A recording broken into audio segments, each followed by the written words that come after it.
working on a 2010 Mercedes CLS, and we're going to suck the oil out of the dipstick.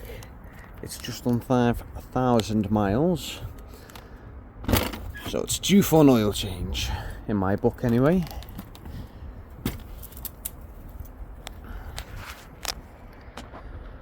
Oil filter, sorry, oil cap, just there. And it's nice and hot, as you can see. And this is the oil filter housing. You will need like the chain mounts to get that off, because they are always on very, very tight. Right, to pop the bonnet, you've got, just behind the parking sensor, a red lever. Pull it once and a bonnet pop. Going to be using this pump, so you just need to take this end, stick it where you would put your dipstick, as far as it'll go, which that is as far as it'll go. Stand on the edge of that, pump away, and it'll create suction. And that is all you need to do. When you start hearing the air escaping, that just means that it's sucked all the oil it can out.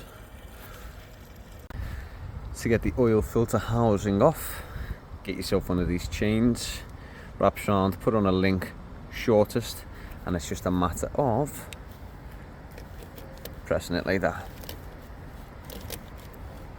It says 25 Newton meters on a cap, but definitely can't take it off by hand because the oil O-ring. As you take it off, you'll hear oil behind it. And be careful, but yeah, lovely and black. Just let it drip out.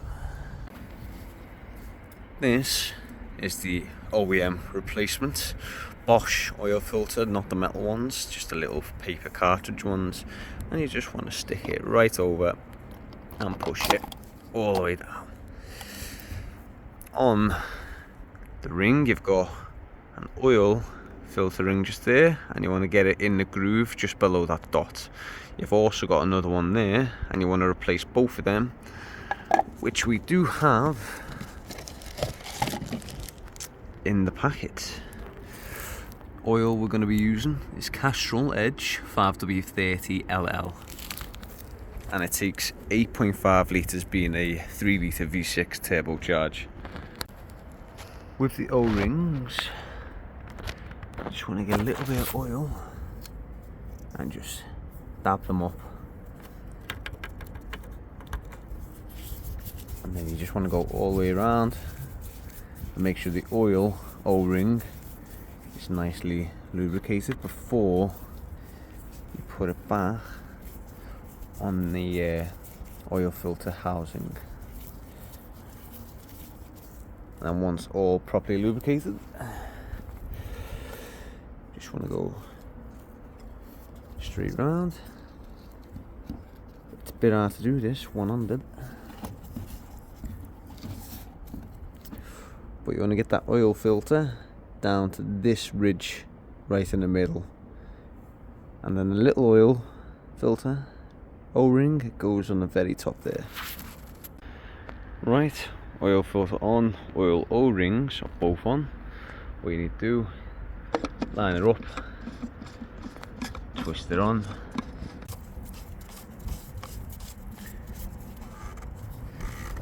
And when it gets tight like that, that's just because of the O-ring underneath. So you just got to keep going until it's flush.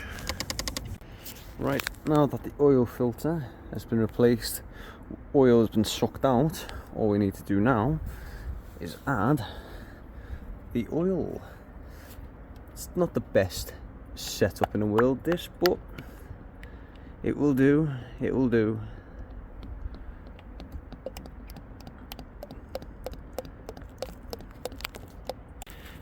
Right, that is one down, one left to go.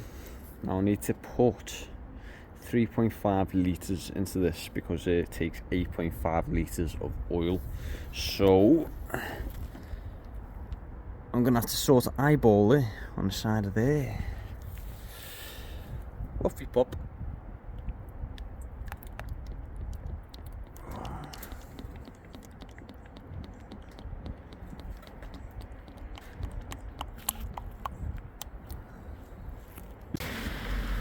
And that is pretty much spot on. All I have to do now, take that out of there, whack the oil cap back on, take your dipstick, whack that back in there, and she's ready to start up. You're going to start her up for a few minutes, let it go, and then take a little reading from the dipstick. And it should be, when you take it out, anywhere, if you focus, between the minimum and maximum line, that little divot in between. Right, so let's get it. Key the ignition, start it, and just let that run for a little moment and let the oil circulate around the engine. Then you want to get out, check your oil level, wipe it off, re-dip it, check it again, and then add more if you need to.